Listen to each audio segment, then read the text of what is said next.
เสร็จแล้วต้องไปล้างมือนะ เพราะว่าเห็นนม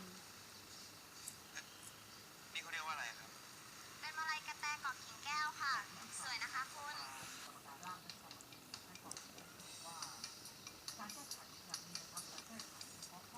จะจัด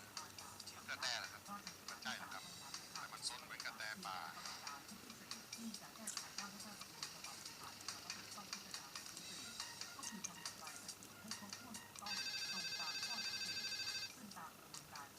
สวัสดีค่ะอุ๊ยคุณส่งข่าวเหรอคะเป็นอะไรกับไปบ้างคุณข่าวโทรมาพอดีเลยอ่ะ หวานกำลังคิดถึงคุณอยู่เลยค่ะนั่นคุณหวานเหรอครับมีเอาดีอยู่ไหมครับ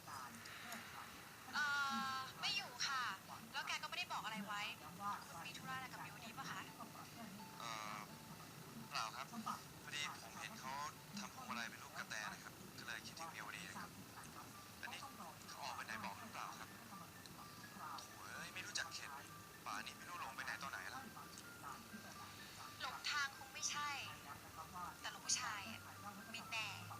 คุณหวานพูดแบบนี้หมายความว่ายังไงครับหวานก็พูดในสิ่งที่หวานเห็นนะคะหวานไม่คิดเลยนะคะว่ามิวดีจะเป็นเด็กที่เหลวไหลขนาดนี้อุ๊ยนี่หวานพูดอะไรไปหวานให้คุณเขาไม่สบายใจหรือเปล่าคะไม่เอาแล้วค่ะหวานไม่พูดแล้วดีกว่าคุณหวานพูดนะครับผมจะได้รู้ก็เมื่อเช้านะคะหวานเห็นว่ามิวดีออกไปกับผู้ชาย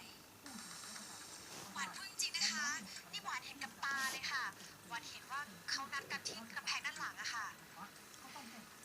เสียดายค่ะที่หวานมาช้าไปหน่อยไม่งั้นคงได้เห็นผู้ชายคนนั้นแล้วค่ะเมียวดีไม่ใช่คนแบบนั้นนะครับคุณต้องดูผิดหวานพูดจริงๆนะคะแต่หวานเข้าใจค่ะคุณคงคิดไม่ถึงไม่เป็นไรค่ะถือซะว่าคุณไม่ได้ยินในสิ่งที่หวานพูดก็แล้วกันนะคะแต่ในฐานะผู้หญิงด้วยกันเนี่ย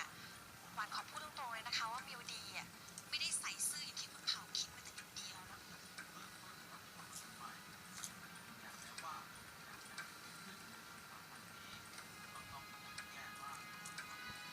โกหกสิค่ะไม่เห็นเดินมากับผู้ชายเดินคนเดียวไม่เข้าใจ